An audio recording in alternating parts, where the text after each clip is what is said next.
En el sur de Irak, una cresta baja atraviesa el desierto. Durante casi 2000 años, nadie supo lo que había debajo de ella. En febrero de 2026, un equipo de arqueólogos lo confirmó. Aquello no es una formación natural, es una muralla.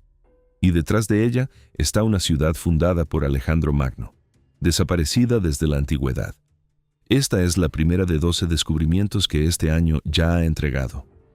En Luxor, una cámara excavada en la roca guardaba 22 ataúdes pintados y 8 papiros aún sellados, textos que nadie lee desde hace 3000 años. En el fondo del Mar del Norte, el ADN atrapado en el lodo reveló un bosque que no debería estar allí. En las cuevas inundadas de Yucatán, un esqueleto de 8000 años esperaba en la oscuridad. Y en una ladera de Grecia, herramientas de madera empujaron la historia de la capacidad humana 100.000 años hacia atrás. De Irak a México, de Grecia a Egipto, de las llanuras heladas de Siberia a los bosques de África Occidental. 12 descubrimientos, 12 historias, y el año ni siquiera ha llegado a su fin. En el desierto plano y abrasador del sur de Irak, cerca de la frontera con Irán, aquella cresta se eleva por encima de la llanura. De lejos, parece apenas un accidente del terreno, el tipo de cosa en la que uno repara y sigue adelante. Es una muralla de ciudad. En febrero, un equipo liderado por el profesor Stefan Hauser de la Universidad de Constanza, en Alemania, confirmó formalmente el resultado de años de prospección no invasiva. Junto a los arqueólogos británicos Jane Mon, Robert Killick y Stuart Campbell, Hauser identificó las ruinas de Jebel Kayabir como Alejandría del Tigris, la ciudad portuaria fundada por Alejandro Magno en 324 a.C. La escala es lo que impresiona. La ciudad cubre cerca de 6,5 kilómetros. En algunos puntos, las murallas aún se elevan casi 8 metros por encima de la llanura, visibles a simple vista después de siglos de abandono. Y el equipo cartografió todo eso sin mover una sola piedra. Fotografía con drones, prospección con magnetómetro de cesio, recolección sistemática de superficie, aplicados a un área de 500 kilómetros cuadrados. Lo que apareció en los datos fue un centro urbano planificado, calles anchas en trazado ortogonal, manzanas residenciales que, según Hauser, superan en escala a las de Seleucia, una de las grandes capitales imperiales del mundo antiguo. Complejos de templos, distritos de talleres con marcas de hornos y fundición, canales, dársenas portuarias, una ciudad entera, justo debajo de la superficie. Para entender el peso del descubrimiento, hay que saber para qué fue construida esta ciudad. Cuando Alejandro volvió a Mesopotamia de las campañas en el Valle del Indo, hacia 324 a.C., encontró un problema. La sedimentación de los ríos del sur de Mesopotamia venía inutilizando los puertos antiguos. La línea costera cambiaba, los cursos de agua cambiaban y la infraestructura existente no acompañaba. La solución fue fundar una ciudad nueva en la confluencia del Tigris con el Karun, exactamente donde el tráfico fluvial del interior podía conectarse con las rutas marítimas del Golfo Pérsico y con las redes comerciales que llegaban a la India y a Asia Central. Una ciudad puerta, construida con un propósito específico: ocupar el cruce de las arterias comerciales más importantes del mundo antiguo. Y funcionó durante mucho tiempo. La ciudad pasó a ser conocida como Charax Spasinu, en homenaje a un gobernante local que la reconstruyó y amplió después de inundaciones, y más tarde como Antioquía de la Susiana, bajo gobernantes posteriores. Bajo esos nombres fue un centro político y económico relevante durante más de 550 años. Plinio el Viejo mencionó la ciudad en el siglo I después de Cristo, apoyado en relatos aún más antiguos. Aparece en los registros de comerciantes, geógrafos e historiadores de todo el mundo antiguo. No era una nota al pie, era uno de los nudos centrales de la red que unía Roma, Mesopotamia, Persia e India. El Imperio Arsácida, más conocido como Imperio Parto, que controló buena parte del Próximo Oriente entre cerca de 247 a.C. y 224 después de Cristo, usó la ciudad como capital provincial. Y es aquí, donde aparece una laguna curiosa en nuestro conocimiento. Los partos fueron, durante la mayor parte de su existencia, uno de los estados más poderosos del planeta, el gran contrapeso oriental de Roma, con quien comerciaban, competían y periódicamente guerreaban. Aún así, siguen siendo uno de los grandes imperios menos estudiados de la antigüedad.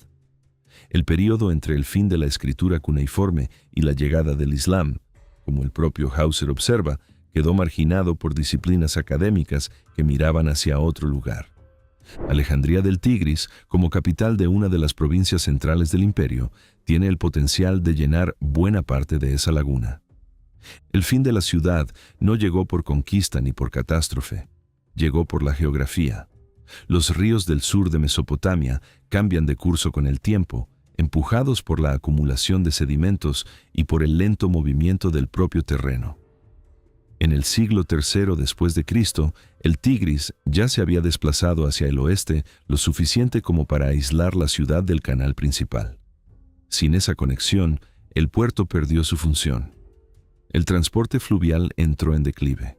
La base económica que sostenía la ciudad desde hacía siglos se debilitó y la mayor parte de la población se marchó. Al final de la antigüedad, Alejandría del Tigris había desaparecido de la memoria del mundo. Su papel comercial pasó a Basra, que se convirtió en el principal puerto de la región y nunca más dejó de serlo. El redescubrimiento comienza en los años 60, cuando el investigador británico John Huntsman revisaba registros de la Real Fuerza Aérea. En las fotografías aéreas de la región notó algo: un gran recinto amurallado, vestigios de asentamiento, los contornos de algo enorme enterrado en la llanura cerca de la frontera iraní.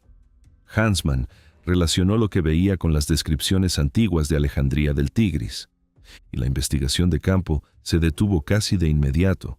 La guerra Irán-Irak, en los años 80, transformó la franja fronteriza en un paisaje militar. Las Fuerzas Armadas levantaron instalaciones sobre partes de las ruinas. El sitio quedó inaccesible durante décadas. Solo en 2014, un equipo británico, viajando bajo un fuerte esquema de seguridad y corriendo riesgos personales considerables, logró revisitar la identificación de Huntsman. Lo que encontraron lo confirmó todo. La cresta baja de las fotografías antiguas era de hecho una muralla, extendiéndose por más de 1 kilómetro, con tramos aún en pie. La escala apuntaba inmediatamente a un gran centro urbano. Stefan Hauser entró en el proyecto en 2016. Durante años, con el Estado Islámico controlando partes del norte de Irak y la situación de seguridad aún difícil, el equipo hizo solo prospección no invasiva. Vuelos de dron, magnetometría, recolección de superficie, todo bajo guardia armada. Los resultados anunciados en febrero de 2026 son el punto de llegada de ese proceso largo y complicado. Y lo que emergió de los datos no es un puesto avanzado modesto ni un centro regional. Es una metrópoli cuidadosamente planificada, densamente construida, conectada al mundo antiguo de maneras que los investigadores todavía están intentando entender por completo. La excavación, sin embargo, sigue suspendida. Las operaciones militares israelíes y estadounidenses contra Irán a comienzos de 2026 llevaron al cierre del espacio aéreo iraquí y forzaron el aplazamiento de la campaña planificada para el año. Hauser espera que las condiciones permitan el regreso del equipo en el otoño de 2026, pero nada está garantizado. Cuando la excavación finalmente comience, la ciudad enterrada bajo Jebel Kayabir casi con certeza tendrá mucho más que decir. Por ahora, la confirmación ya basta. Una ciudad que Alejandro proyectó como pieza estratégica, que funcionó como centro del comercio global durante más de medio milenio y que después desapareció.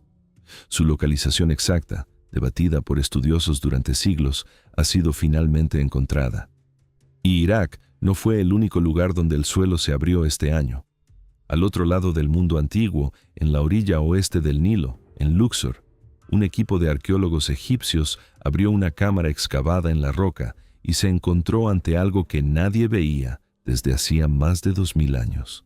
A finales de febrero, el Ministerio de Turismo y Antigüedades de Egipto anunció el descubrimiento, hecho durante excavaciones en el área de Kurna, parte de la necrópolis de Asasif, que se extiende por la ladera frente a los templos de Karnak. La misión conjunta del Consejo Supremo de Antigüedades y de la Fundación Zahi Hawass trabajaba en el patio de una tumba perteneciente a un hombre llamado Seneb, cuando encontró la entrada de una cámara rectangular tallada en la roca. Allí dentro había 22 ataúdes de madera pintados, apilados en 10 hileras horizontales, con las tapas separadas de las bases para que cupiera el máximo posible en el espacio. Quien los organizó trabajó con cuidado y eficiencia, y la mayor parte de ellos aún tenía restos momificados dentro. Ese detalle importa más de lo que parece. Los enterramientos son de una época convulsa en Egipto, y una cantidad enorme de sepulturas de élite de ese periodo fue violada, saqueada o destruida en algún momento del pasado remoto. Entrar en una cámara con las momias aún en su lugar no es algo que el equipo pudiera esperar. Junto a los ataúdes había vasijas cerámicas usadas en el proceso de momificación y una gran jarra que contenía 8 papiros de tamaños diferentes, algunos aún con los sellos de arcilla originales intactos. Nadie ha leído lo que está escrito en esos rollos desde que fueron guardados y sellados, entre 2 y 3.000 años atrás. El director de campo Afifi Rahim llamó al conjunto un tesoro de información. El contenido solo se conocerá después de la restauración y de la traducción, y eso llevará tiempo. Pero la expectativa en torno a ellos es enorme. Los propios ataúdes llevan un detalle intrigante. La mayoría no trae nombres personales, trae títulos, y el título que aparece repetidamente en aquella sala es Cantora de Amón. Para entender lo que eso significa, hay que conocer el mundo en el que vivieron esas mujeres. Los enterramientos datan de lo que los historiadores llaman tercer período intermedio, entre cerca de 1077 y 664 a.C., abarcando de la 21ª a la 25ª dinastías. Vino después del Imperio Nuevo, la era de Ramsés el Grande, y fue una época en la que el poder central de Egipto había entrado en colapso. El país estaba dividido entre centros rivales, una clase dominante con sede en Tanis al norte y otra base de poder en Tebas, al sur. El Egipto unificado de los grandes faraones había dejado de existir. En medio de todo eso, una cosa permaneció firme en Tebas: el culto a Amón. Con sede en el inmenso complejo de templos de Karnak, mantuvo el dominio sobre el Alto Egipto durante todo el periodo. Los sumos sacerdotes de Amón no eran solo figuras religiosas, tenían poder político real y en ciertos momentos gobernaban la región por derecho propio. Karnak no era solo un lugar de culto, era un gran propietario de tierras, empleador de una multitud de personas, una fuerza económica y el centro de las ceremonias más importantes del sur de Egipto. En ese mundo, las cantoras de Amón tenían un papel mucho mayor de lo que el título sugiere a quien lo escucha hoy. Eran mujeres de alto estatus, generalmente provenientes de familias sacerdotales o de los linajes más respetados de Tebas, que participaban directamente en las ceremonias del templo. Usaban instrumentos como el sistro, un sonajero asociado a la diosa Hathor, y el menat, un pesado collar de cuentas agitado rítmicamente durante los rituales. La música en los templos del antiguo Egipto no era sonido de fondo ni decoración. Era entendida como una forma directa de comunicación con los dioses, de mantenerlos satisfechos y de preservar el orden cósmico sobre el cual toda la religión egipcia fue construida. Las mujeres que ejecutaban esos rituales eran parte integrante del templo, no un espectáculo aparte, y su estatus se reflejaba en la forma en que eran recordadas. Cantoras de Amón aparecen en pinturas de tumbas, en inscripciones y en registros administrativos desde el Imperio Nuevo hasta ese periodo posterior. Venían de familias poderosas y ostentaban sus títulos con orgullo, mandándolos esculpir en sus propios ataúdes, como una de las cosas más importantes que debían decirse sobre ellas en la muerte. El hecho de que los ataúdes de Kurna lleven esos títulos en lugar de nombres personales sugiere que, al menos en el contexto funerario, lo que esas mujeres hacían pesaba más que quienes eran individualmente. La cámara en sí era casi con certeza un enterramiento secundario. Es decir, los ataúdes fueron traídos de otro lugar, no colocados allí como parte de un entierro original. Esa era una práctica bien documentada en el tercer período intermedio. Y para entender por qué, hay que mirar lo que ocurría en la necrópolis tebana en aquella época. El robo de tumbas era un problema grave y generalizado. Sepulturas reales que habían resistido siglos estaban siendo violadas y despojadas. Los sacerdotes responsables de la necrópolis pasaron a recoger las momias vulnerables y trasladarlas a lugares más seguros. El ejemplo más famoso de esto es el escondite de Deir el-Bahari, encontrado en 1881, que guardaba las momias de decenas de faraones del Imperio Nuevo, discretamente reunidas y escondidas por sacerdotes siglos después de los enterramientos originales. La cámara de Kurna parece ser el mismo tipo de operación, hecha para un grupo de mujeres del templo y no para reyes, pero movida exactamente por la misma necesidad: proteger a los muertos en un momento en que el orden normal se había derrumbado. De dónde vinieron esos ataúdes aún no se sabe. Las excavaciones continúan en el área y el equipo busca las tumbas originales. Encontrarlas puede revelar quiénes eran esas mujeres, de dónde venían y cómo fueron a parar allí. Por ahora, la mayor incógnita siguen siendo los papiros, 8 rollos sellados y no leídos durante hasta 3000 años, encontrados dentro de una única jarra, en una sala llena de muertos. Pueden contener hechizos escritos para esas mujeres específicas. Pueden contener himnos a Amón, del tipo ejecutado en Karnak.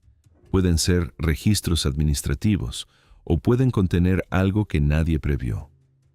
Los papiros egipcios tienen un largo historial de dar la vuelta a lo que los investigadores creían saber.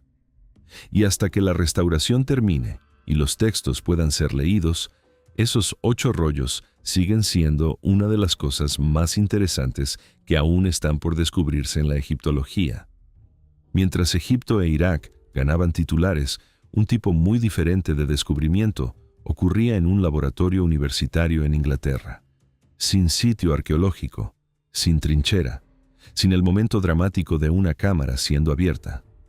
Solo un equipo de científicos trabajando con datos genéticos extraídos del lodo del fondo del Mar del Norte, y un descubrimiento que reescribió en silencio un capítulo entero de la prehistoria europea.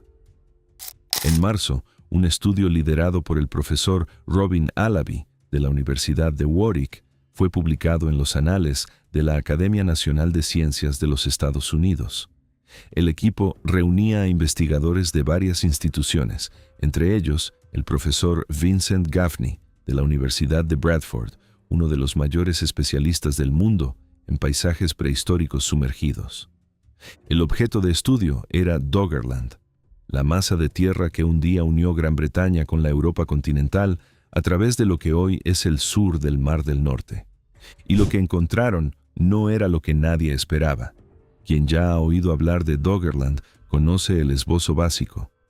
Era una franja de tierra que existió durante y después de la última era glacial, uniendo Gran Bretaña con el continente antes de que la elevación del nivel del mar la engullera poco a poco, creando el Mar del Norte en el proceso.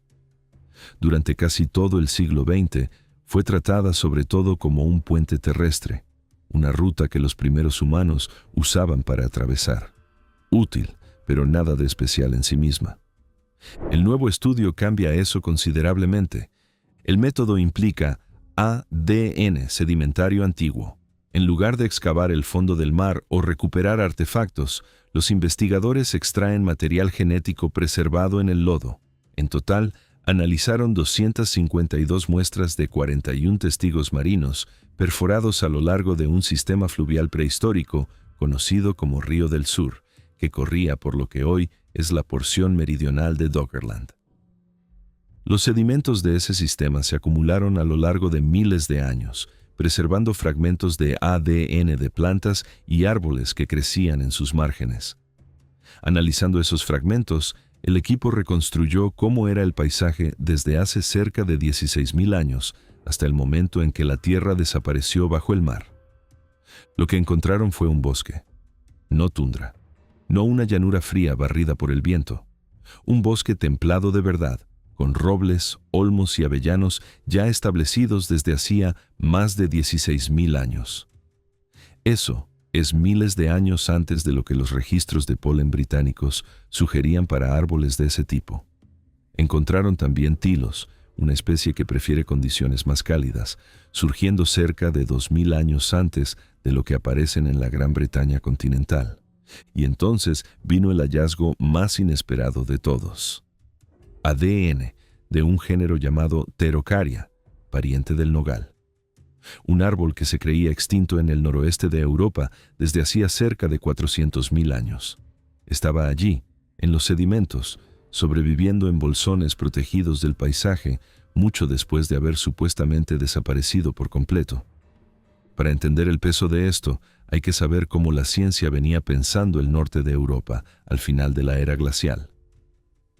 Cuando los glaciares comenzaron a retroceder hace cerca de 20.000 años, la expectativa era que los bosques tardaran mucho tiempo en restablecerse. Los árboles se propagan despacio. Las semillas viajan distancias limitadas. Mover un bosque cientos de kilómetros hacia el norte a través de un paisaje en recuperación debería tardar. Y sin embargo, el registro fósil de Gran Bretaña y del norte de Europa muestra bosques surgiendo sorprendentemente rápido después del fin de la glaciación. Esa paradoja intriga a los investigadores desde hace más de un siglo. Tiene nombre, Paradoja de Reed, en homenaje al botánico Clement Reed, que identificó el problema a comienzos del siglo XX. ¿Cómo llegaron los bosques tan deprisa? Doggerland ofrece buena parte de la respuesta. Si la región ya estaba forestada hace 16.000 años, mientras gran parte de Gran Bretaña y del norte de Europa aún se recuperaba de las condiciones glaciales, entonces esos bosques no necesitaban viajar mucho.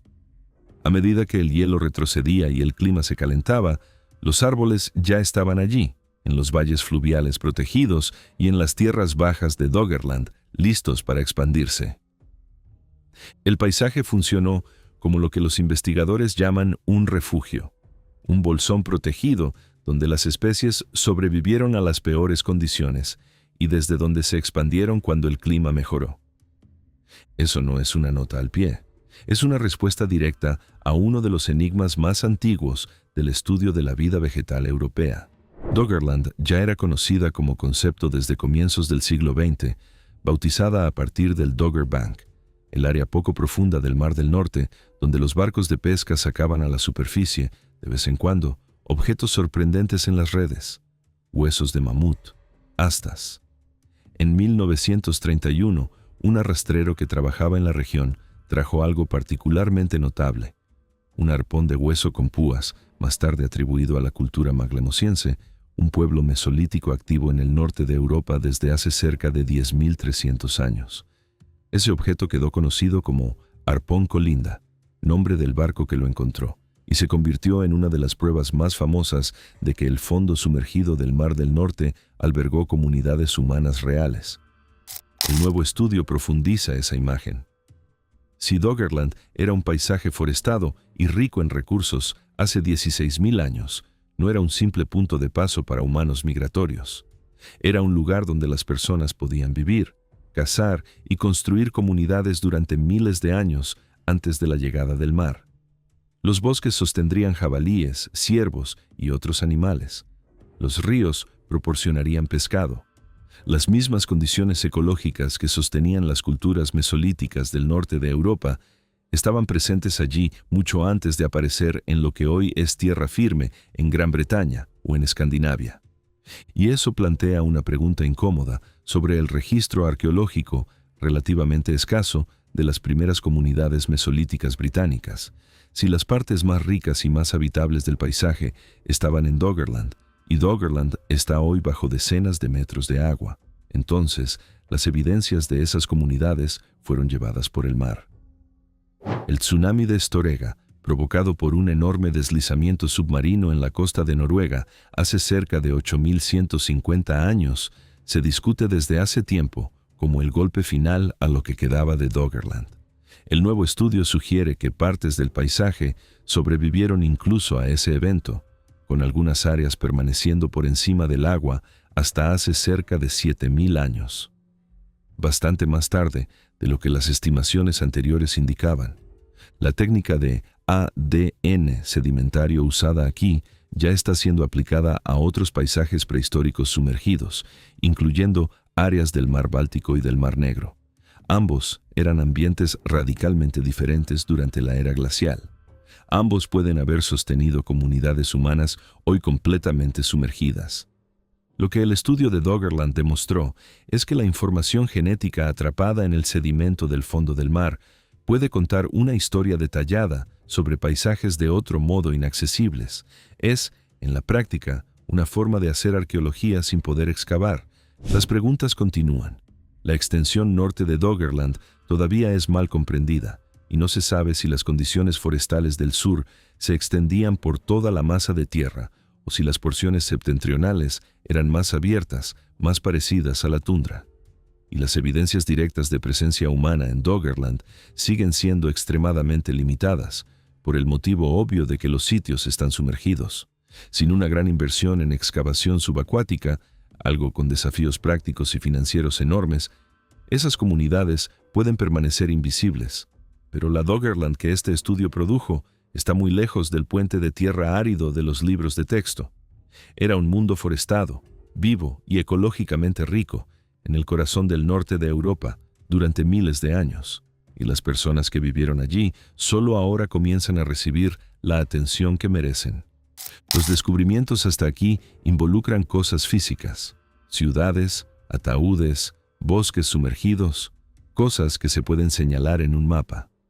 El próximo es diferente. Es un estudio que tomó una pregunta debatida desde hace más de un siglo y la atacó desde un ángulo completamente nuevo.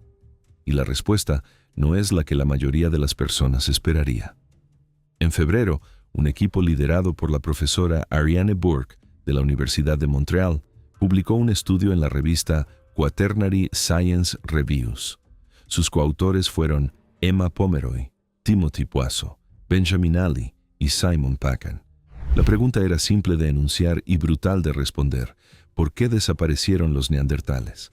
Los investigadores trabajan en eso desde hace más de 100 años y el debate produjo una larga lista de teorías rivales, ninguna de ellas capaz de dar cuenta de todas las evidencias.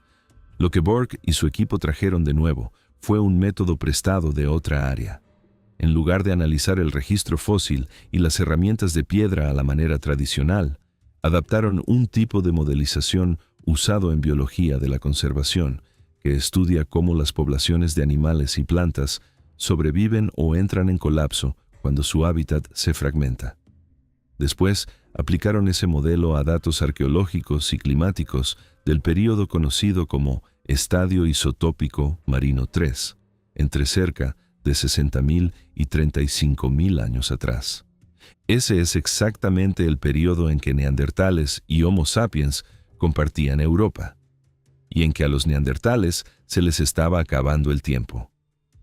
Antes del resultado, vale la pena dimensionar lo que se estaba perdiendo. Los neandertales vivieron en Europa y en Asia Occidental durante cerca de 300.000 años. En ese intervalo, atravesaron eras glaciales y oscilaciones climáticas mucho más extremas que cualquier cosa que enfrentaron en el período de su extinción. No eran una especie frágil ni poco sofisticada. Las investigaciones de las últimas décadas desmontaron sistemáticamente la imagen del neandertal como bruto simplón. Producían herramientas complejas, usaban adhesivos para fijar componentes en mangos, aplicaban pigmentos al cuerpo y a objetos, demostraban lo que parece ser comportamiento simbólico, enterraban a sus muertos, cuidaban de sus heridos.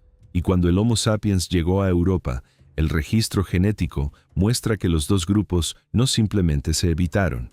Se encontraron, convivieron y en varios casos tuvieron hijos. Los humanos modernos fuera de África llevan entre 1 y 4% de ADN neandertal como resultado directo de esos encuentros. Es decir, una especie que duró 300.000 años, tecnológicamente capaz, socialmente compleja y cruzándose activamente con los recién llegados, simplemente desaparece del registro fósil hacia hace 40.000 años. Las explicaciones estándar nunca resistieron enteramente el escrutinio. La idea de que el Homo sapiens los cazó hasta la extinción, no encaja con el cronograma ni con los números poblacionales involucrados. El colapso climático puro tampoco funciona, porque los neandertales ya habían sobrevivido a climas mucho peores sin desaparecer. Las enfermedades traídas por el Homo sapiens son teóricamente posibles, pero extremadamente difíciles de comprobar con las evidencias disponibles. Y ninguna de esas explicaciones de factor único da cuenta de un detalle crucial. La desaparición ocurrió de forma diferente en diferentes partes de Europa, con cronologías diferentes, secuencias diferentes y presiones aparentes diferentes según la región. Había algo más complejo ocurriendo, y el campo ya lo sabía. Es ahí donde el enfoque de Burke se vuelve útil. En lugar de preguntar qué fuerza mató a los neandertales, el estudio hizo una pregunta estructural. ¿Cómo era el paisaje para ellos en ese periodo? ¿Cómo se distribuía el hábitat adecuado a su supervivencia por Europa? ¿Qué tan bien conectadas estaban las mejores áreas entre sí? ¿Y cómo se comparaba eso con la situación enfrentada por el Homo sapiens al mismo tiempo? Los resultados fueron nítidos. Las regiones que ofrecían buenas condiciones de vida al Homo sapiens estaban bien interconectadas por toda Europa, formando una red amplia y relativamente coherente de oeste a este. Las regiones adecuadas a los neandertales eran más fragmentadas, especialmente entre Europa occidental y oriental, donde existían lagunas significativas de calidad y conectividad de hábitat. En la práctica, esa diferencia tenía consecuencias brutales.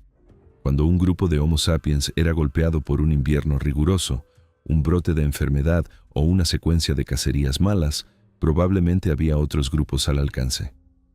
Gente nueva llegando de comunidades conectadas traía diversidad genética, conocimiento y números adicionales. La red absorbía el choque y se recuperaba. Cuando lo mismo ocurría con un grupo neandertal, especialmente en Europa Oriental, donde la fragmentación era más severa, quizás simplemente no había nadie lo bastante cerca para ayudar. El grupo se reducía, perdía diversidad genética a lo largo de las generaciones y se debilitaba sin ningún mecanismo de recuperación. Ninguna catástrofe aislada es necesaria. El aislamiento y la acumulación lenta de presión bastaban, dado el tiempo suficiente. En Europa Occidental, el cuadro era otro. Allí, los hábitats de los dos grupos se superponían más directamente, lo que sugiere un papel más activo del Homo sapiens al empujar a las poblaciones neandertales locales. Competencia directa por los mismos recursos en las mismas áreas: comida, abrigo, territorio. Las dos especies disputando las mismas cosas en los mismos paisajes, y el Homo sapiens, con redes más fuertes y poblaciones efectivas mayores, llevando ventaja. En Europa Oriental, el patrón fue diferente. El aislamiento creciente de los grupos neandertales probablemente no llevó a una sustitución directa, sino a una absorción lenta y gradual en el acervo genético del Homo sapiens, por medio de cruzamiento a lo largo de muchas generaciones. Ese proceso explicaría tanto la presencia de ADN neandertal en humanos modernos fuera de África, como la desaparición de comunidades neandertales genéticamente distintas en esas regiones, sin exigir ningún enfrentamiento dramático. Lo que el estudio describe en conjunto no es un evento de extinción con una causa única. Es un proceso regional lento, una colcha de retazos de cosas diferentes ocurriendo en lugares diferentes a lo largo de miles de años, todas llegando al mismo punto final por rutas distintas. La inestabilidad climática contribuyó, la competencia directa contribuyó, la absorción genética contribuyó, el aislamiento contribuyó. Pero el factor que determinaba cuánto pesaba cada uno de esos elementos sobre una población neandertal específica era, por encima de todo, el grado de conexión con otros grupos de la misma especie. Los grupos dentro de una red funcional tenían opciones, los grupos aislados no. Eso representa un cambio significativo en la forma de formular la pregunta. El debate sobre la extinción neandertal históricamente se concentró en fuerzas externas, en lo que los golpeó, en lo que vino de fuera y los venció. El estudio de Burke invierte la lógica y mira hacia la estructura interna de la sociedad neandertal y hacia cuánto esa estructura, sin culpa de nadie, los dejó expuestos cuando múltiples presiones llegaron al mismo tiempo. El Homo sapiens con su red social más amplia y mejor conectada, extendida por todo el continente, estaba simplemente en mejor posición para absorber las mismas presiones y recuperarse. No es que fueran más inteligentes, más fuertes o más determinados. Estaban más conectados. Y a largo plazo, fue eso lo que marcó la diferencia. El enfoque de modelización desarrollado por el equipo ya está siendo aplicado a otras cuestiones sobre los primeros movimientos y dispersiones humanas. Las investigaciones de ADN antiguo sobre la estructura poblacional neandertal deberían refinar aún más el cuadro de conectividad conforme la tecnología de secuenciación mejora y más genomas quedan disponibles. Y las preguntas continúan, en especial sobre si la violencia directa entre las dos especies tuvo un papel relevante en regiones y momentos específicos. Eso, la modelización no consigue abordarlo con facilidad, y las evidencias físicas por sí solas nunca fueron concluyentes. Por ahora, el estudio nos da el panorama más completo que hemos tenido sobre por qué una especie que sobrevivió 300.000 años en Europa no consiguió atravesar aquel último periodo.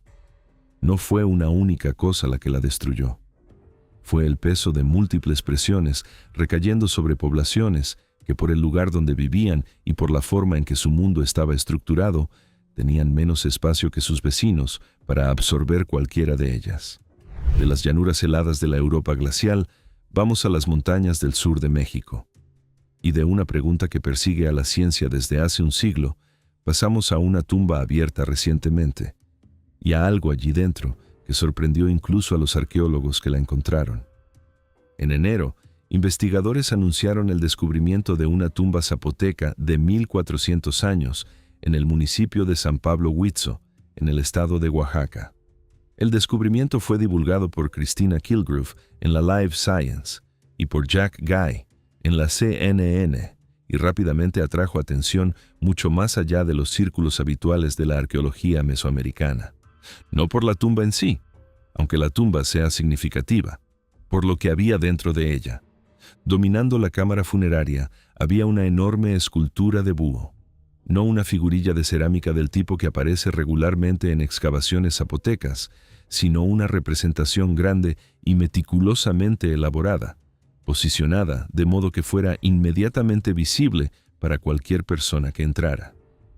A su alrededor, restos mortales y bienes funerarios, el registro material de un entierro que claramente pertenecía a alguien de considerable importancia, cerámicas, objetos personales y ofrendas colocadas junto al muerto para su uso en lo que viniera después. Para entender por qué un búho en una tumba importa tanto, hay que conocer el mundo zapoteca y el significado que el búho tenía dentro de él. La civilización zapoteca es una de las sociedades complejas más antiguas de las Américas. Sus raíces se remontan a cerca de 500 a.C., con la fundación de Monte Albán, una ciudad construida sobre la cima aplanada de una montaña, con vista al valle de Oaxaca. Monte Albán fue una de las primeras ciudades de verdad del continente, planificada y levantada a una escala que exigía una organización política seria y una población coordinada. A partir de allí, la civilización zapoteca creció a lo largo de los siglos siguientes, hasta convertirse en una de las culturas más sofisticadas de la Mesoamérica precolombina. Desarrollaron uno de los primeros sistemas de escritura de las Américas, además de un calendario propio y un conocimiento detallado de astronomía.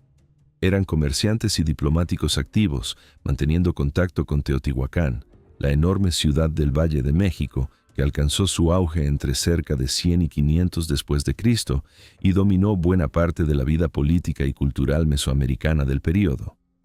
Teotihuacán, en su auge, fue una de las mayores ciudades del mundo, y los zapotecas estaban ligados a ella.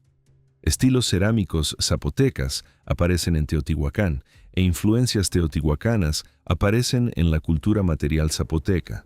No eran sociedades regionales aisladas, formaban parte de un mundo interconectado. La tumba de San Pablo Huitzo data de cerca de 600 después de Cristo, el período clásico de la civilización zapoteca, un momento de verdadera confianza cultural y fuerza política. Monte Albán funcionaba como gran centro urbano. Los valles alrededor estaban densamente poblados. El arte y la arquitectura zapotecas estaban en alto nivel, y las prácticas funerarias de élite eran particularmente elaboradas, con las clases dominantes y sacerdotales invirtiendo fuerte en la forma en que sus muertos eran homenajeados. La religión zapoteca daba enorme peso a lo que ocurría después de la muerte. La veneración a los ancestros era central. Los muertos seguían siendo presencias activas e influyentes en la vida de los vivos. Las tumbas de élite no eran solo lugares para depositar cuerpos, eran espacios cuidadosamente diseñados con función religiosa, uniendo el mundo de los vivos al de los muertos de una forma que mantenía el poder continuo de los ancestros. Las urnas cerámicas que aparecen en esos enterramientos casi siempre retratan divinidades o figuras ancestrales, no como decoración, sino como objetos funcionales, recipientes a través de los cuales los muertos podían ser invocados y los dioses reconocidos. Los ejemplos más refinados de esa tradición están en el propio Monte Albán, cuyas tumbas subterráneas de gobernantes representan parte de la arquitectura más notable de toda la América precolombina. Dentro de esa tradición, el búho llevaba un significado específico y poderoso.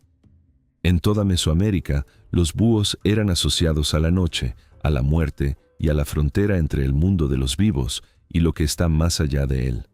Eran mensajeros, guardianes y símbolos de un poder que existía en la oscuridad y en lo invisible. En la creencia zapoteca, específicamente, el búho estaba estrechamente ligado al inframundo y a las fuerzas que gobiernan la muerte. Encontrar un búho de esa escala, deliberadamente colocado en el centro de una cámara funeraria, no es coincidencia ni elección artística casual. Es una declaración sobre quién era aquella persona y cuál era su relación con las fuerzas de la muerte y de lo que viene después. El tamaño y la calidad de la escultura son lo que hace que esta pieza destaque incluso dentro de una tradición ya bien documentada. Se sabe que las tumbas de élites zapotecas contienen objetos notables, pero la escala colosal del búho de San Pablo Huitzo apunta a un individuo de estatus excepcional, alguien cuyo funeral justificó un nivel de inversión muy por encima del estándar. ¿Quién era exactamente esa persona? Aún no se sabe. El análisis de los restos mortales y de los bienes funerarios está en curso, y los investigadores trabajan para reconstruir la identidad, la edad, el sexo y la función del individuo dentro de la sociedad zapoteca. Ese trabajo lleva tiempo, y los resultados sumarán bastante a lo que ya es un descubrimiento importante. San Pablo Huitzo no es uno de los sitios zapotecas más famosos. Está en la región más amplia de Oaxaca, que ha producido descubrimientos relevantes a lo largo de décadas, pero nunca recibió el mismo nivel de excavación continua que Monte Albán o los otros grandes centros. Encontrar una tumba de esa calidad allí es un recordatorio de que el Valle de Oaxaca y sus alrededores aún guardan mucho que no ha sido descubierto. Una excavación más amplia del sitio está planificada. Y, considerando lo que la primera tumba entregó, la expectativa es que el área alrededor tenga aún más que ofrecer. La escultura del búho, en particular, alimenta una línea de investigación en curso sobre cómo los zapotecas usaban imágenes de la muerte en el contexto del poder político y religioso, cómo los símbolos ligados al inframundo eran movilizados por la élite para comunicar estatus, autoridad y una relación especial con las fuerzas que gobiernan la vida y la muerte. En una cultura en la que la frontera entre vivos y muertos no era un muro, sino un umbral permeable, ser enterrado con un búho enorme no era solo un acto religioso, era una afirmación sobre quién eras y cuál era tu lugar en el orden de las cosas. Continuamos en México, pero avanzamos cerca de 800 años en el tiempo. Del mundo de Oaxaca al corazón del imperio más poderoso de la América del Norte precolombina, y de una tumba en las montañas al centro de una ciudad que albergó a cientos de miles de personas, hoy enterrada bajo las calles de la Ciudad de México. A finales de febrero, el Heritage Daily informó de un descubrimiento importante en el Templo Mayor, la gran pirámide ceremonial que estaba en el centro de Tenochtitlán, la capital azteca. Las excavaciones revelaron 3 arcas de piedra, y dentro de ellas, un conjunto notable de objetos, más de 80 estatuillas de piedra verde en el estilo Mezcala, junto a cerca de 4.000 especímenes marinos, corales, conchas y otros materiales venidos del mar, todo reunido en lo que los investigadores identificaron como una única ofrenda ritual deliberada.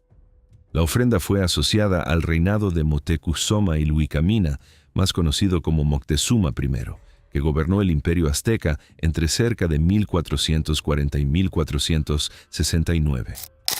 Para entender por qué esto importa, hay que saber qué era el Templo Mayor.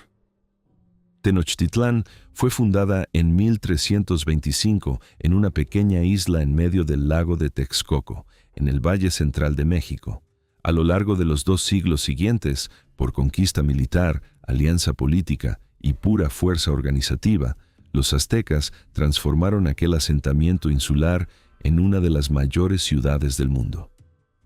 Cuando las fuerzas españolas llegaron en 1519, Tenochtitlán tenía entre 200 y 300.000 habitantes, mayor que cualquier ciudad de Europa en aquel momento. El lago alrededor había sido remodelado con calzadas, acueductos e islas artificiales, una hazaña de planificación y construcción bajo cualquier criterio. En el centro físico y simbólico de todo eso estaba el Templo Mayor, una pirámide doble, con 2 santuarios en la cima, cada uno dedicado a una divinidad diferente. El santuario sur pertenecía a Huitzilopochtli, dios de la guerra y divinidad patrona del pueblo azteca, la fuerza divina a la que el imperio atribuía su éxito militar. El santuario norte estaba dedicado a Tlaloc, dios de la lluvia y de la fertilidad agrícola, cuyo favor mantenía las cosechas creciendo y a la población alimentada.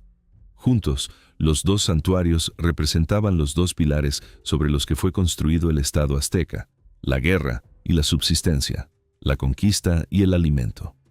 El templo era la expresión física de ese equilibrio, plantada justo en el centro de la ciudad. También fue reconstruido repetidamente.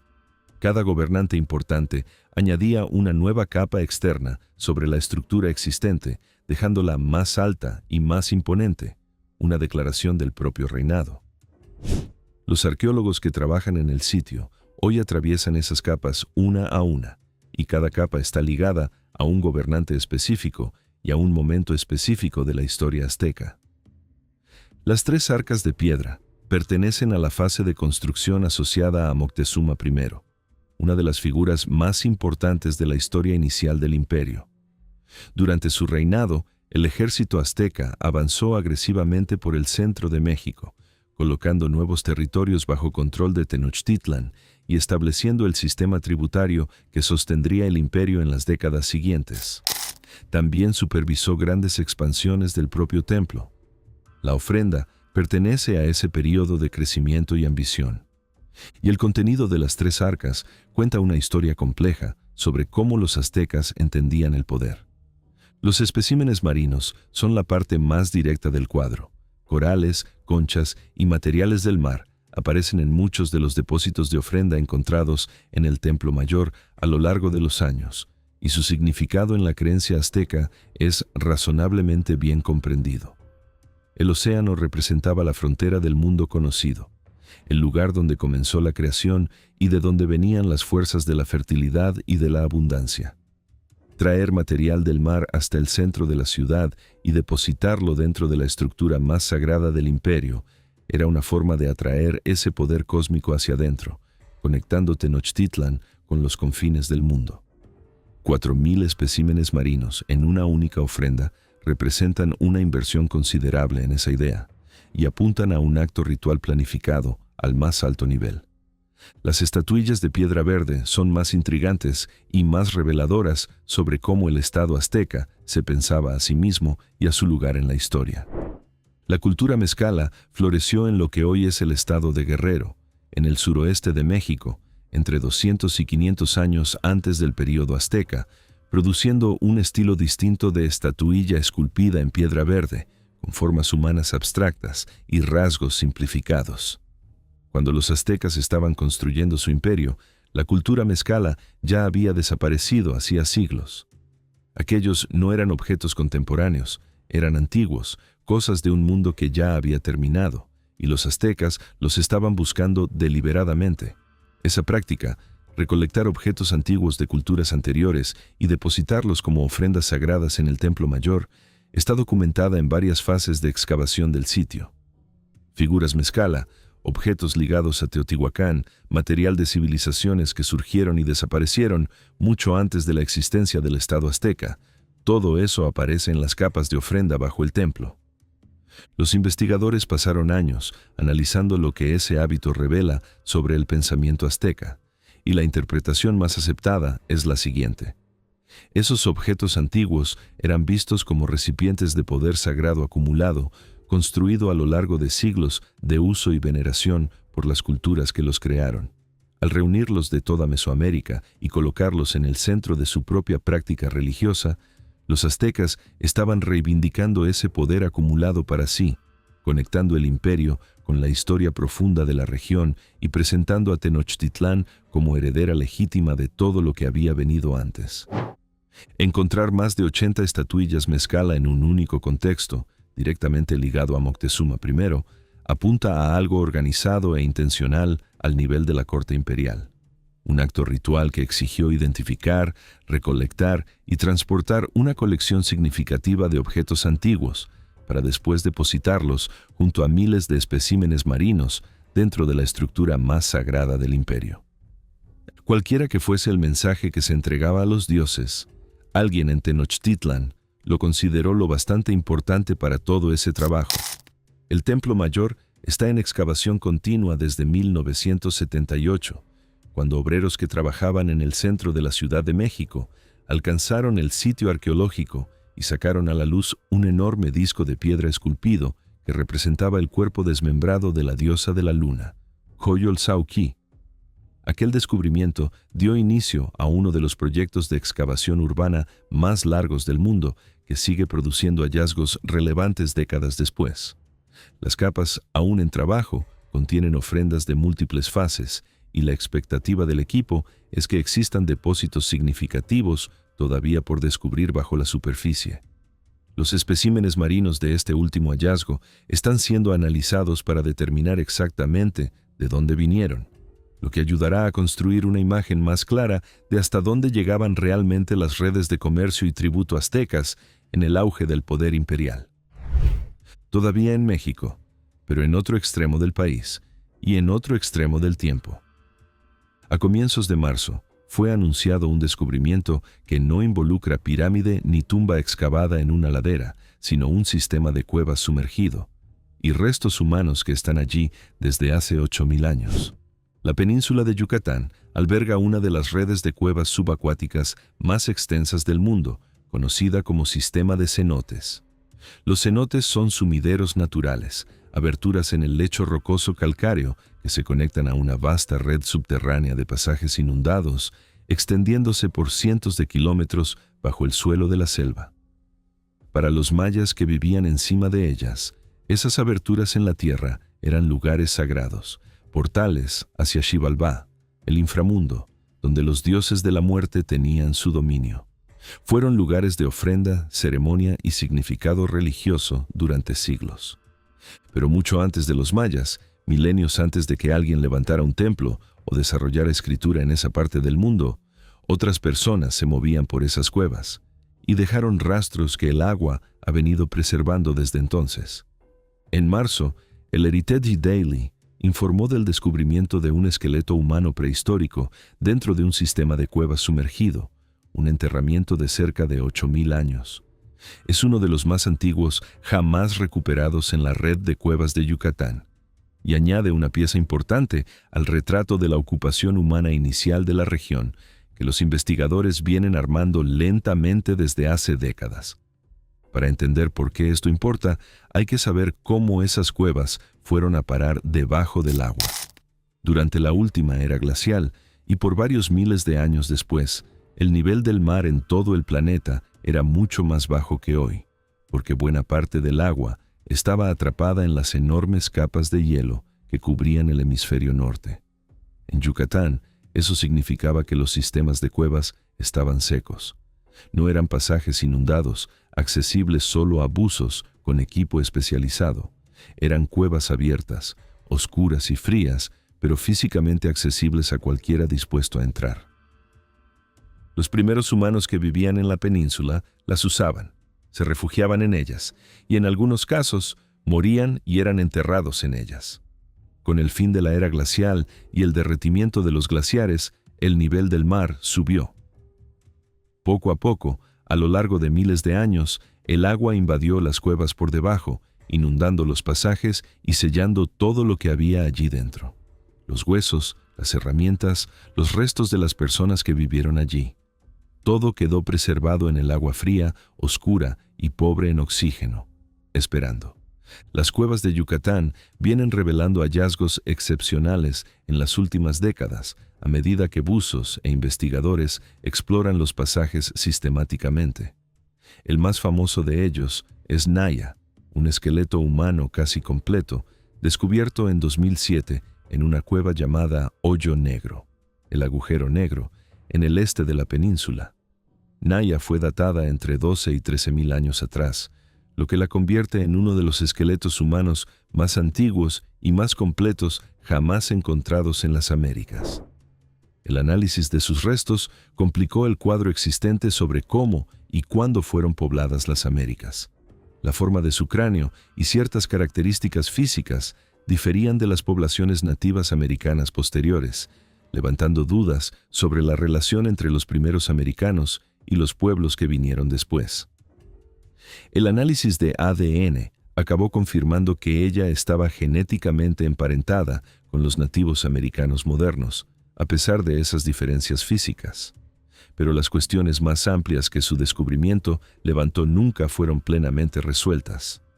El poblamiento de las Américas es uno de los temas más debatidos de toda la arqueología.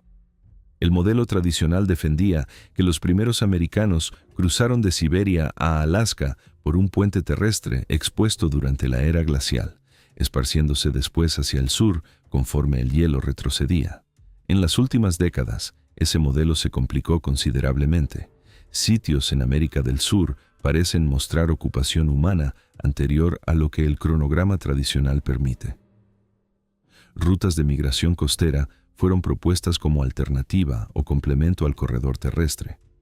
La posibilidad de múltiples oleadas distintas, provenientes de poblaciones de origen diferente, viene ganando apoyo de la investigación genética.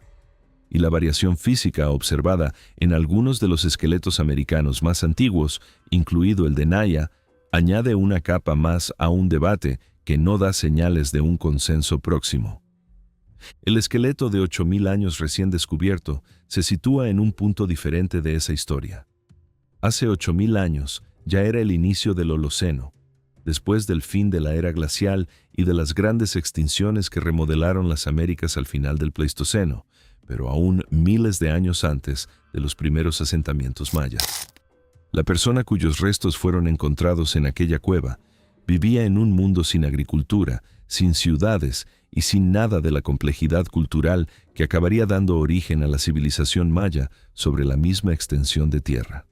Eran cazadores-recolectores, moviéndose por un paisaje muy diferente de la selva que cubre la península hoy, cazando animales, recolectando plantas y ocupando un mundo que casi no dejó registro. Cada esqueleto recuperado de esas cuevas representa un individuo que caminó por aquellos pasajes cuando aún estaban secos, y cuya vida y muerte pueden decirle a los investigadores algo sobre las poblaciones que precedieron a las culturas más conocidas de la región. Las cuevas se convirtieron en un recurso arqueológico cada vez más importante, precisamente por lo bien que preservan material orgánico que, en cualquier otro lugar, se habría descompuesto hace mucho tiempo. Los huesos sobreviven allí en condiciones que la selva de arriba jamás permitiría. El análisis de ADN del nuevo esqueleto está en curso. Los resultados deberían atraer bastante atención, porque cada nuevo genoma antiguo de ese período y de esa región añade datos a un cuadro que sigue incompleto. Dependiendo de lo que el ADN muestre, ese individuo puede contribuir con evidencias nuevas a los debates sobre rutas migratorias, relaciones poblacionales y diversidad genética de las primeras comunidades mesoamericanas. Las prospecciones de buceo siguen en curso por todo el sistema, buscando nuevos vestigios en las secciones más profundas y menos exploradas de la red. Y la expectativa entre los investigadores es que las cuevas aún tengan mucho que revelar. Por encima de la línea del agua, la selva crece y las ruinas de las grandes ciudades mayas atraen visitantes del mundo entero. Por debajo de ella, en el frío y en la oscuridad de los canales inundados, una historia mucho más antigua todavía está siendo descubierta, una inmersión cuidadosa a la vez. De las cuevas inundadas de Yucatán, viajamos a un sitio muy diferente, sin agua, sin selva, sin ciudad sepultada, solo una ladera abierta en el sur de Grecia, y un descubrimiento que empujó la historia de la capacidad humana más de 100.000 años hacia atrás. En enero, investigadores anunciaron un hallazgo en el sitio de Maratusa I, en la región del Peloponeso. El estudio fue publicado en los Anales de la Academia Nacional de Ciencias de los Estados Unidos en febrero, liderado por Annemieke Milks y un gran equipo internacional, con profesionales de instituciones como la Universidad de Tubinga y centros de investigación en Atenas. Lo que encontraron en Maratusa I es la evidencia más antigua conocida del uso de herramientas manuales de madera por cualquier miembro de la familia humana, cerca de 430.000 años. Para dimensionarlo, hace 430.000 años es antes de que Homo sapiens y neandertales existieran como especies separadas. Los homínidos que usaron esas herramientas pertenecían a un grupo anterior, muy probablemente Homo heidelbergensis, o una población íntimamente relacionada, la especie que los investigadores consideran el ancestro común de los neandertales y de los humanos modernos. Esas personas no eran como nosotros. Y, aún así, en una ladera de Grecia, hace casi 500.000 de años, seleccionaban pedazos de madera, moldeaban esos pedazos y los usaban como herramientas de maneras que dejaron marcas identificables cientos de miles de años después. El descubrimiento es importante en parte por la rareza con que ese tipo de evidencia sobrevive. Los materiales orgánicos se descomponen. Madera, hueso, fibra vegetal, cuero. Casi todo lo que nuestros ancestros fabricaban con materiales que no fueran piedra desapareció con el tiempo. El registro arqueológico de los primeros homínidos está dominado por herramientas de piedra, no porque la piedra fuera necesariamente el material más importante que usaban, sino porque la piedra dura cientos de miles de años y casi nada más dura. Lo que vemos en el registro es una versión filtrada del pasado. Lo duradero sobrevivió, lo perecedero desapareció. Las herramientas de madera casi nunca llegan hasta nosotros, lo que significa que, siempre que aparecen, muestran algo que el registro en piedra simplemente no consigue mostrar. Antes de Maratusa I, las herramientas de madera más antiguas conocidas eran las lanzas de Scheningen, un conjunto de armas de lanzamiento y de estocada recuperado de una mina de lignito en el norte de Alemania en los años 90, datado en cerca de 300.000 años. Las lanzas de Scheningen ya eran un hito.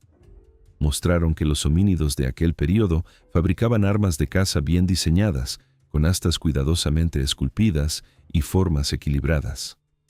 Cambiaron lo que los investigadores creían que los homínidos primitivos eran capaces de hacer y retrasaron la evidencia de uso de madera por un margen enorme. Maratusa I retrasa esa evidencia 100.000 años más. El sitio está bajo investigación desde hace varios años y ya tenía un buen historial de actividad homínida del Pleistoceno medio, el período geológico que va de cerca de 780.000 a 126.000 años atrás. Lo que lo hace especialmente notable es el contexto en que aparecieron las herramientas de madera. Están asociadas a los restos desmembrados de elefantes de colmillos rectos, conocidos científicamente como Paleoloxodon antiquus, uno de los mayores animales terrestres de Europa en aquel periodo. No eran bichos pequeños, eran mayores que los elefantes africanos modernos, con colmillos que podían superar los 4 metros de longitud. Lidiar con un animal de ese tamaño, sea cazando, sea procesando una carcasa, no es algo que ocurra por accidente. La conexión entre las herramientas y los restos del elefante plantea preguntas que el equipo todavía está investigando. ¿Los homínidos de Maratúsa estaban cazando activamente a esos animales o solo encontrando carcasas y procesando lo que quedaba? Ambas hipótesis ya fueron propuestas para sitios semejantes en otras partes de Europa y ninguna ha sido descartada aquí. Pero, de cualquier forma, la presencia de herramientas de madera en esa situación nos dice algo importante. Usadas en la caza o en el descuartizamiento, exigían planificación. Seleccionar un pedazo de madera, moldearlo en algo útil y aplicarlo a una tarea específica no es un comportamiento simple ni automático. Exige la capacidad de visualizar lo que necesitas antes de tenerlo y de seguir los pasos hasta llegar allí. Ese tipo de pensamiento no solía ser atribuido a especies tan antiguas. El estudio de la cognición de los homínidos primitivos cambió mucho en las últimas décadas, y el cambio ha sido siempre en la misma dirección. Descubrimiento tras descubrimiento, las fechas de comportamientos considerados recientes vienen siendo empujadas hacia atrás. El uso controlado del fuego está documentado en sitios de más de 400.000 años. Evidencias de uso de pigmentos y de posible comportamiento simbólico aparecen cada vez más temprano. Las lanzas de Scheningen mostraron fabricación de armas complejas de madera hace 300.000 años. Maratúsa I es el ejemplo más reciente y más extremo de ese patrón. Lo que el descubrimiento cambia de forma más directa es la cronología del uso deliberado de la madera como material de herramientas. Antes de él, la evidencia apuntaba a un uso sofisticado estableciéndose hacia hace 300.000 años, más o menos cuando los neandertales comenzaban a emerger como grupo distinto. Maratúsa I empuja eso a una época en que el ancestro común de los neandertales y de los humanos modernos aún estaba vivo. Lo que sugiere que la capacidad para ese tipo de pensamiento fue heredada por ambos grupos y no desarrollada separadamente por cada uno. Eso tiene implicaciones no solo para cómo entendemos al Homo heidelbergensis, sino para las raíces profundas de habilidades que neandertales y humanos modernos manifestarían después de maneras muy diferentes. Y es también un recordatorio de cuánto del pasado todavía se nos escapa. Si se fabricaban y usaban herramientas de madera hace 430.000 años, la práctica casi con certeza es más antigua.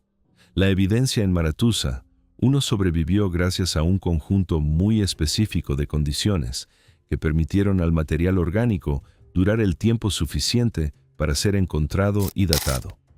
¿Cuántos otros momentos de trabajo en madera desaparecieron sin dejar rastro? Es algo que no tenemos cómo responder. Lo que se puede decir es que, siempre que existieron las condiciones adecuadas para la supervivencia de evidencia orgánica, lo que emergió fue un pasado más rico y más capaz de lo que el registro en piedra jamás sugeriría. Nuevas excavaciones en Maratúsa I están siendo planificadas, con el equipo trabajando para armar una visión más completa de lo que ocurría allí y de cómo las herramientas de madera encajan en el patrón más amplio de actividad del sitio. La región del Peloponeso viene volviéndose cada vez más conocida como área rica en restos de homínidos del Pleistoceno medio, y Maratúsa I es el más reciente de una serie de hallazgos que atrajeron atención internacional. Grecia, según todo indica, tiene una historia humana profunda que se remonta a tiempos mucho más antiguos de lo que la mayoría de las personas imagina. La mayoría de los descubrimientos, hasta aquí, involucra cosas que se pueden ver y tocar: ciudades, tumbas, huesos, herramientas. Este viene de un laboratorio, del análisis de ADN, antiguo extraído de restos humanos, y lo que estaba escondido dentro de ese material genético debería dejarnos a todos un poco atentos. En junio, el Science Daily divulgó las conclusiones de un estudio en el que investigadores analizaron ADN antiguo de cazadores-recolectores enterrados en Siberia. Lo que encontraron fue Yersinia pestis, la bacteria que causa la peste, en restos de hace 5.500 años, mucho antes de cualquier cosa que la investigación anterior asociaba a las condiciones necesarias para que la peste circulara entre poblaciones humanas. Para entender por qué esa fecha importa, vale la pena recordar lo que la peste representó en la historia humana. causó 3 de los eventos de enfermedad más destructivos jamás registrados. La peste de Justiniano asoló el Imperio bizantino y el mundo mediterráneo en el siglo VI, matando a millones. La peste negra llegó a Europa en 1347 y mató a cerca de 1/3 de toda la población del continente en los años siguientes. Entre 75 y 200 millones de personas en todo el mundo, uno de los peores eventos de mortalidad de toda la historia de la humanidad. Después vino la tercera pandemia, iniciada en el siglo XIX en China y esparcida por el mundo a través de rutas marítimas, matando a millones antes de que la medicina moderna consiguiera contenerla. La bacteria responsable de esos 3 eventos solo fue identificada y nombrada en 1894 por el bacteriólogo suizo-francés Alexandre Yersin, trabajando en Hong Kong durante la tercera pandemia. Antes de eso, la causa de la peste era desconocida y la enfermedad atravesó la historia como una fuerza devastadora e inexplicable. Desde que la secuenciación de ADN antiguo se volvió ampliamente disponible, los investigadores vienen trabajando hacia atrás en el registro arqueológico, intentando rastrear desde hace cuánto tiempo la Yersinia pestis interactúa con poblaciones humanas. Estudios anteriores ya habían encontrado la bacteria en restos de la Edad del Bronce hace cerca de 5.000 años. Eso ya era una sorpresa.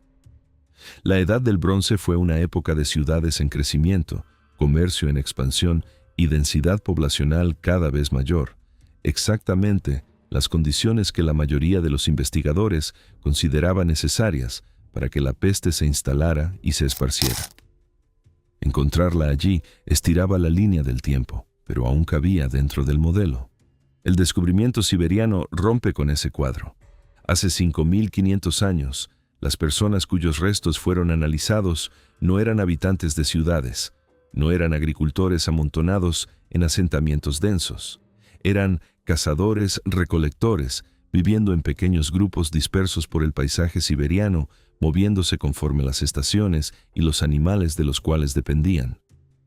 Todo lo que se consideraba necesario para que la peste se estableciera, hacinamiento, ratas, depósitos de granos, comunidades urbanas densas, no estaba presente, y la peste estaba allí. Cómo circulaba la enfermedad en una población de cazadores-recolectores y qué apariencia tenía en ese contexto es algo que los investigadores todavía no comprenden. La imagen clásica de la peste bubónica, transmisión por picaduras de pulgas de ratas infectadas a personas viviendo amontonadas en condiciones precarias, probablemente no se aplica aquí. La bacteria puede haberse esparcido por rutas completamente diferentes, causando un patrón de enfermedad distinto en personas cuyas vidas no se parecían en nada a las de los habitantes de la Europa medieval. Desentrañar ese mecanismo es una de las principales cuestiones que la investigación futura tendrá que enfrentar. Lo que el descubrimiento ya deja claro es que la relación entre humanos y peste es mucho más antigua y más compleja de lo que los registros históricos sugerían. Las 3 grandes pandemias que devastaron civilizaciones no fueron el comienzo de la historia. Fueron capítulos tardíos de una relación entre ese patógeno y nuestra especie que ya duraba miles de años antes de que alguien comenzara a registrar cualquier cosa por escrito. Antes de que la mayoría de las ciudades existiera, y antes de que las condiciones que supuestamente harían la peste posible estuvieran presentes en cualquier lugar del mundo. Eso plantea una pregunta difícil de responder, pero que vale la pena hacer. Si la peste estaba presente en poblaciones humanas hace 5.500 años, ¿qué estaba causando en esas poblaciones? Las pandemias históricas están suficientemente documentadas para que los investigadores estimen muertes y rastreen la diseminación. La prehistoria no deja registros así. Pero las evidencias genéticas y arqueológicas del Neolítico y del inicio de la Edad del Bronce contienen señales de colapsos poblacionales dramáticos en varias partes de Europa y de Asia, eventos en que la firma genética de grupos regionales enteros parece desaparecer o ser sustituida en un periodo relativamente corto. La enfermedad siempre fue señalada como posible causa junto al cambio climático, la migración y el conflicto. la nueva cronología de la Yersinia pestis vuelve esa hipótesis mucho más digna de ser tomada en serio. Y los investigadores ahora buscan activamente vestigios de la bacteria en sitios funerarios de regiones y períodos donde ese tipo de perturbación poblacional ya fue documentado. El campo de la investigación de patógenos antiguos creció rápido en la última década, conforme la tecnología de secuenciación mejoró y los costos cayeron. Hoy es posible examinar restos humanos antiguos en busca de una amplia gama de organismos causantes de enfermedad. Y lo que los investigadores continúan descubriendo es que las fechas de exposición humana a patógenos, que considerábamos relativamente recientes, siguen siendo empujadas hacia atrás. La peste es el ejemplo más dramático hasta ahora. Es improbable que sea el último. El panorama de las enfermedades en el mundo antiguo está siendo rediseñado, y la forma que viene tomando es considerablemente más sombría y más compleja que la anterior.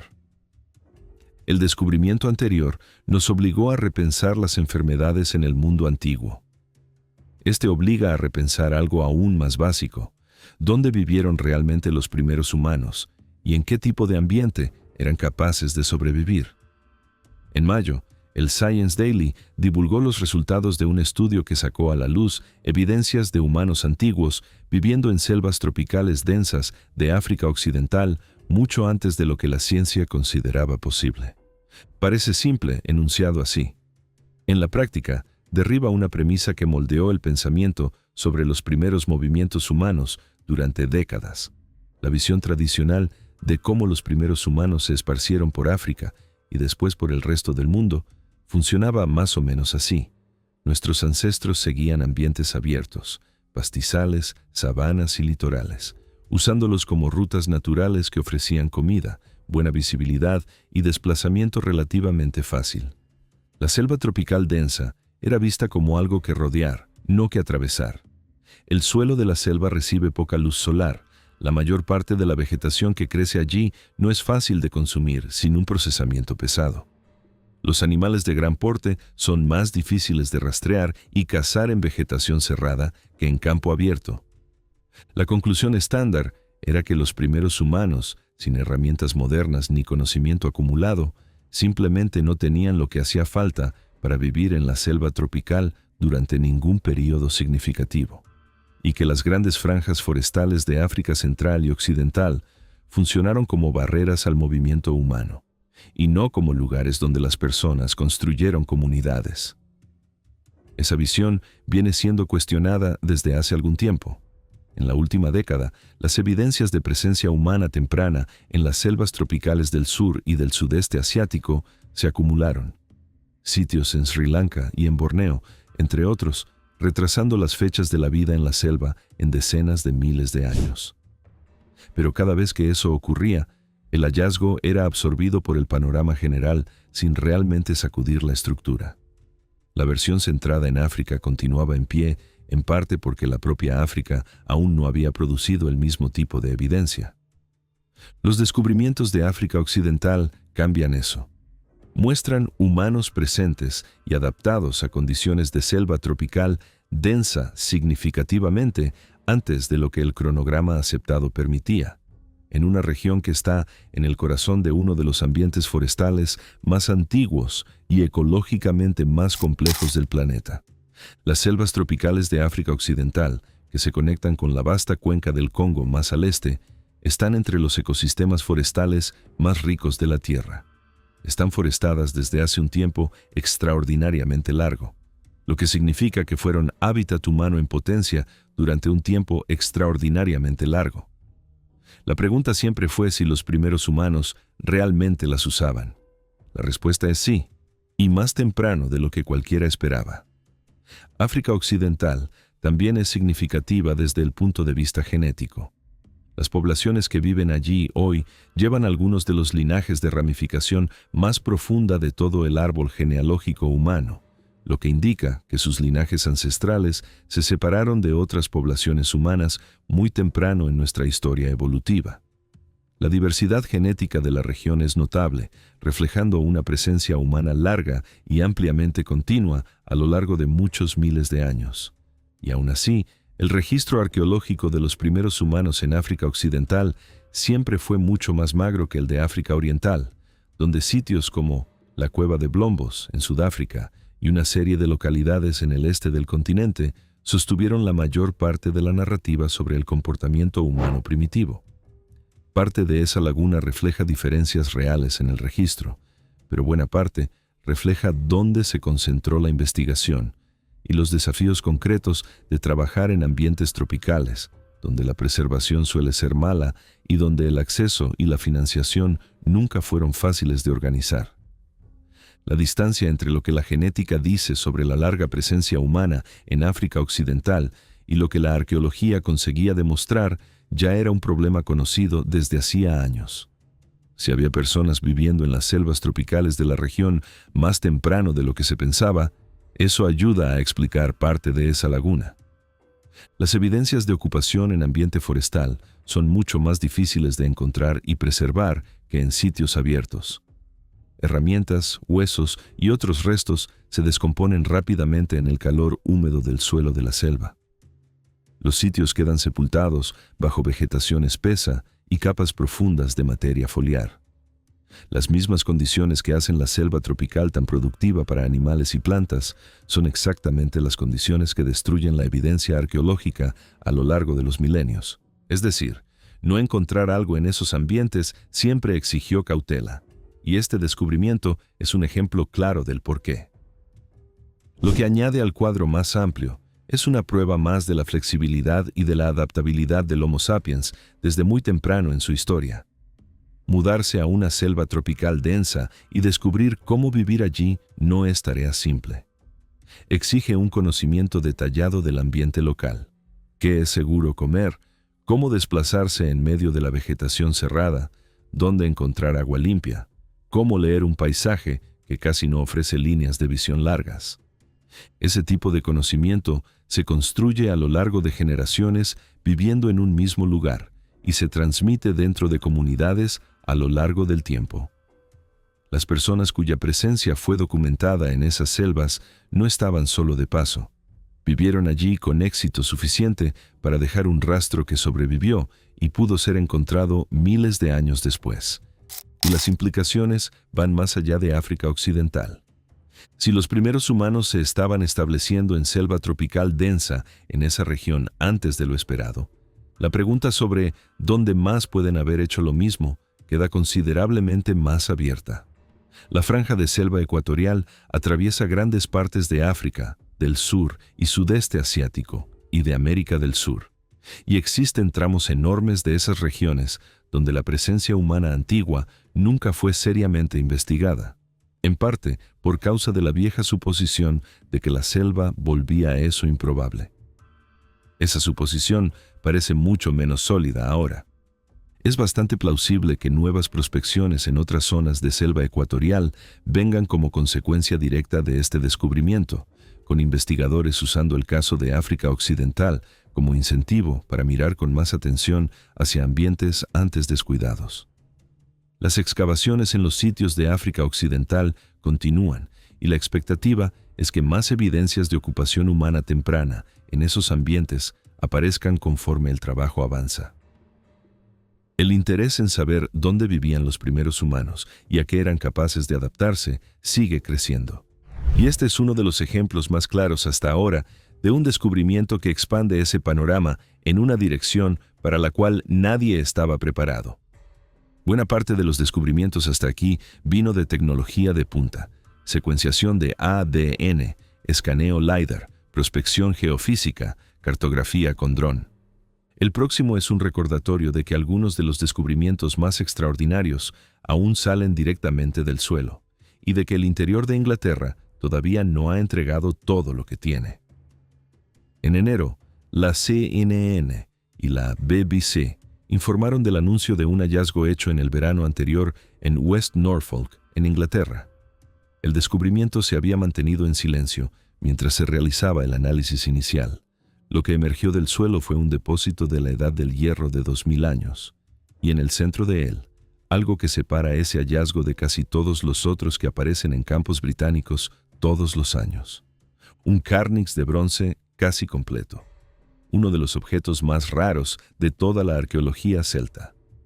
La mayoría de las personas nunca ha oído hablar de un carnix, lo que hace difícil explicar de inmediato por qué encontrar un ejemplar casi intacto en un campo de Norfolk es un logro tan grande.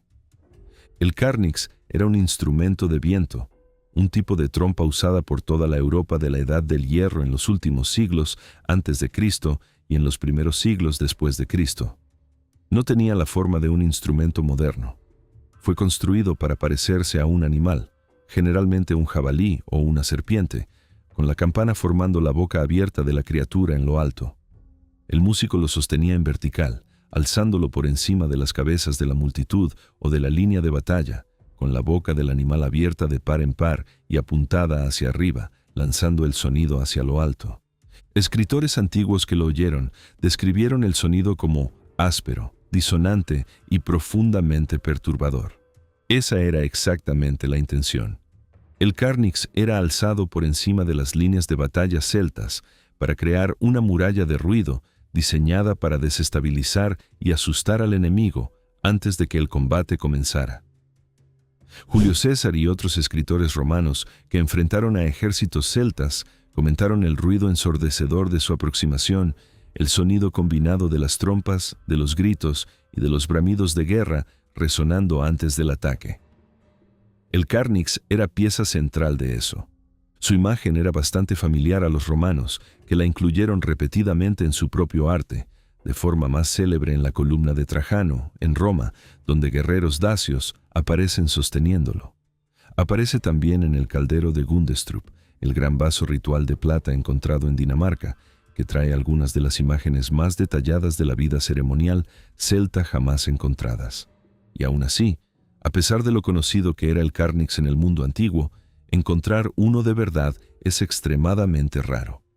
El ejemplar más importante recuperado antes de Norfolk fue el carnix de Deskford, en Escocia, en 1778.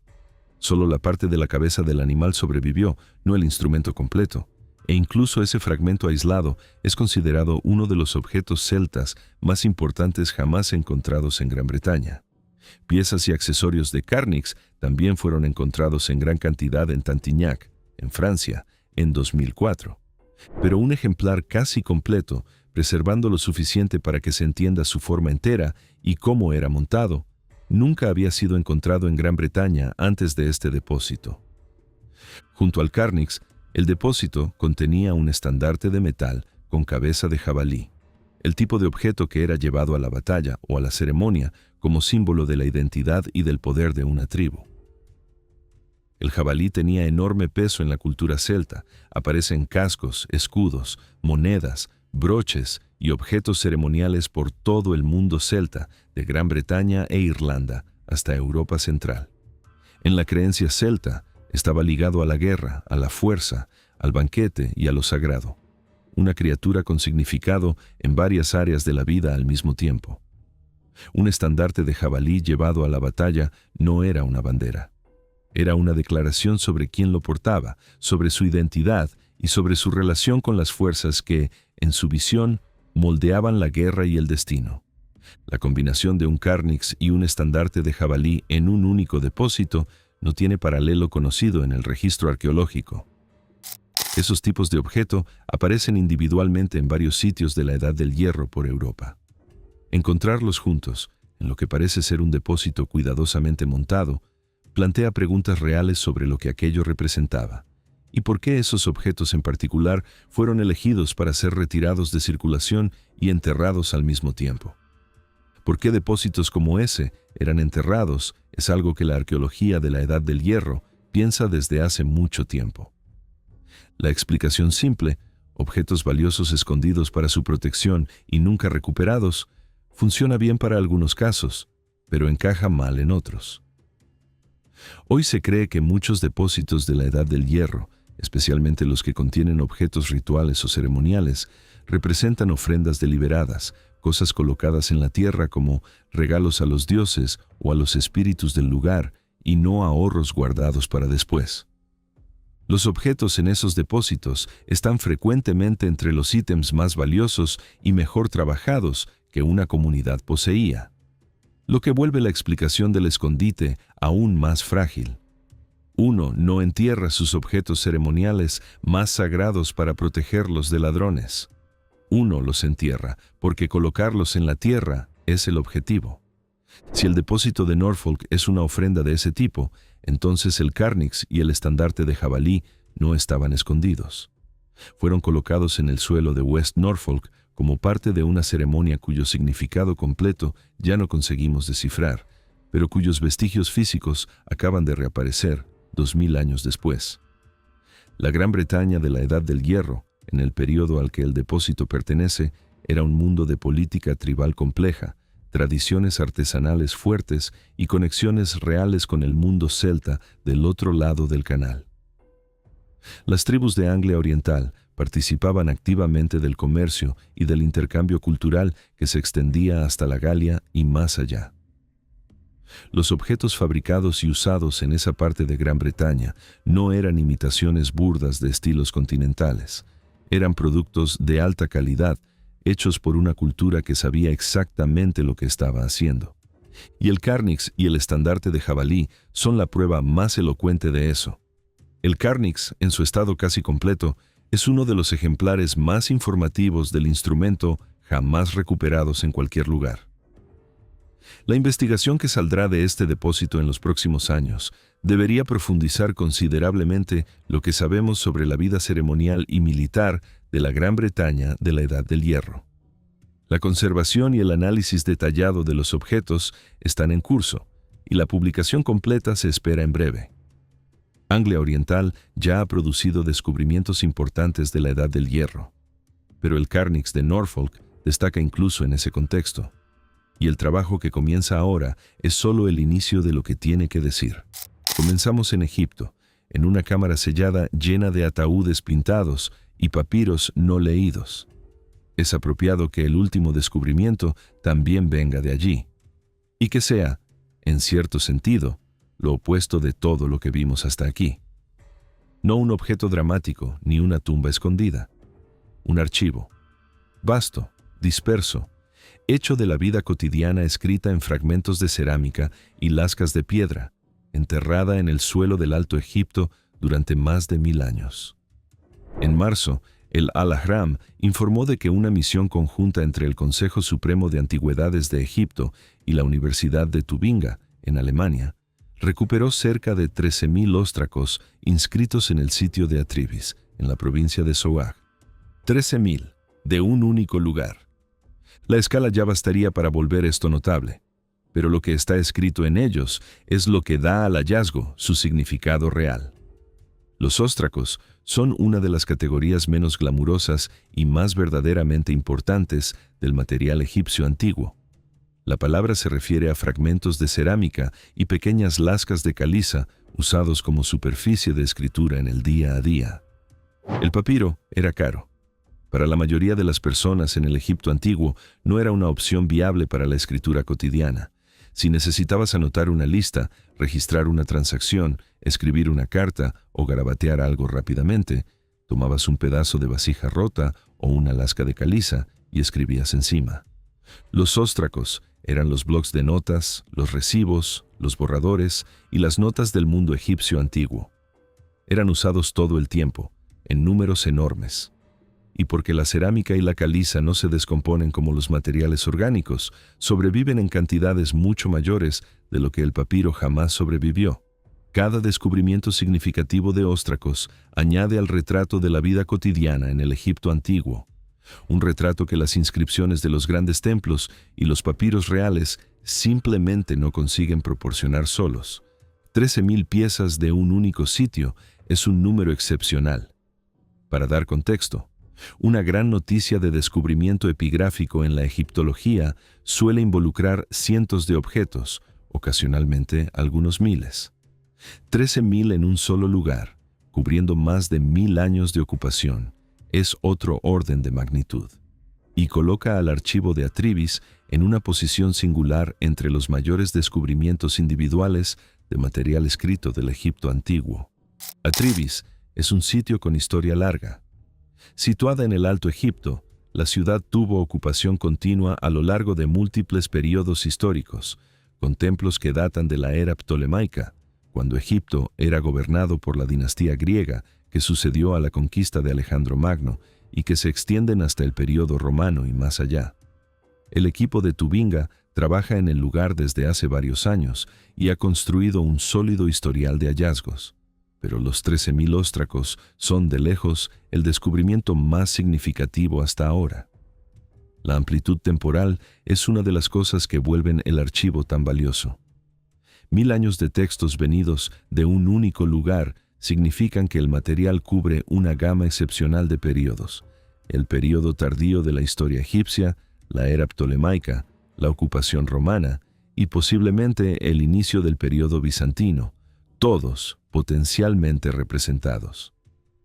Para investigadores que intentan entender cómo los sistemas administrativos, las prácticas religiosas y la vida cotidiana cambiaron o permanecieron iguales bajo contextos políticos tan diferentes, tener 1000 años de registros locales de una única ciudad es un recurso extraordinario.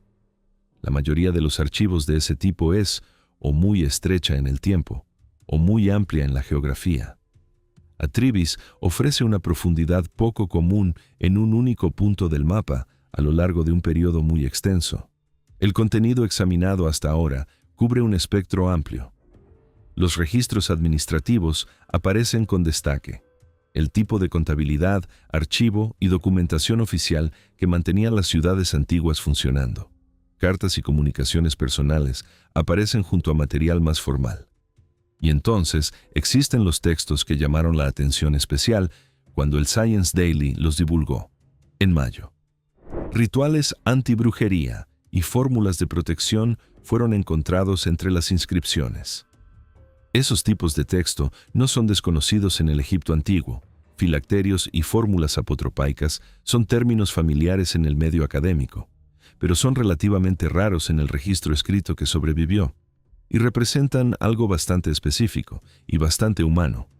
No la religión oficial de los faraones, no las grandes declaraciones teológicas esculpidas en las paredes de los templos, sino los miedos y las esperanzas privadas de personas comunes. Los hechizos y palabras de protección que los individuos buscaban cuando se sentían amenazados por fuerzas sobrenaturales, cuando se preocupaban por maldiciones, por magia dirigida contra ellos, por enfermedades o infortunios que parecían no tener causa natural. Los textos antibrujería eran la respuesta a esos miedos, protecciones escritas que una persona podía llevar consigo, guardar en casa o depositar en algún lugar significativo, como una especie de seguro espiritual contra el daño. Encontrar material así en cantidad significativa dentro del archivo de Atribis alimenta un cuerpo creciente de evidencias sobre la religión popular en el Egipto antiguo, la religión vivida por las personas comunes y no la religión ceremonial del Estado. Las inscripciones de templo y los documentos reales cuentan una historia sobre lo que los antiguos egipcios creían y cómo practicaban su fe. Los óstracos con fórmulas protectoras privadas cuentan una historia muy diferente y, en cierto sentido, mucho más inmediata. Una historia de ansiedad individual, de esperanza individual y del tipo de amenaza sobrenatural que parecía real y presente para las personas que escribieron esas palabras en fragmentos de cerámica en una ciudad del Alto Egipto hace 2000 años. El significado completo del acervo llevará años en emerger. Traducir y publicar 13.000 textos no es un proceso rápido, incluso con un equipo bien equipado. Muchos de los óstracos necesitarán una conservación cuidadosa antes de poder ser leídos correctamente, y otros pueden contener material que altere áreas específicas de investigación de formas imposibles de prever antes de que los textos sean efectivamente trabajados. Las excavaciones en Atribis continúan y nuevos descubrimientos son esperados conforme el trabajo avanza. Lo que se puede decir ahora es que el archivo de Atribis es uno de los descubrimientos epigráficos más importantes de Egipto en años, y que su importancia tiene poquísimo que ver con oro, nombres reales o cámaras funerarias dramáticas. Viene del volumen, de la profundidad temporal y del simple hecho de que 13.000 inscripciones de una única ciudad egipcia cubriendo 1000 años, representan una ventana a la vida cotidiana con la que poquísimos descubrimientos arqueológicos en el mundo entero pueden competir. Los grandes descubrimientos se ganan los titulares. Y con razón, pero archivos como este son, muchas veces, donde el verdadero trabajo histórico comienza. 12 descubrimientos. Una ciudad fundada por Alejandro y perdida durante 2000 años. 22 ataúdes con los nombres borrados y los títulos preservados. Un bosque sumergido. Una explicación nueva para el fin de los neandertales. Un búho en la oscuridad de una tumba. Un depósito de conchas y piedras antiguas en el centro de un imperio. Un esqueleto en el fondo de una cueva inundada. Herramientas de madera de casi 500.000 de años. Una bacteria donde no debería estar. Humanos en una selva donde no deberían vivir. Una trompeta de guerra celta. Y 13.000 notas escritas por personas comunes. Y el año todavía no ha terminado. 8 papiros continúan sellados en Luxor. La excavación en Jebel Kayabir aún no ha comenzado. El ADN del esqueleto de Yucatán está siendo secuenciado mientras esto se dice. Cada uno de esos descubrimientos es el comienzo de un trabajo, no el fin. Lo que ya sabemos es suficiente para cambiar varios capítulos. Lo que todavía está enterrado, nadie lo sabe.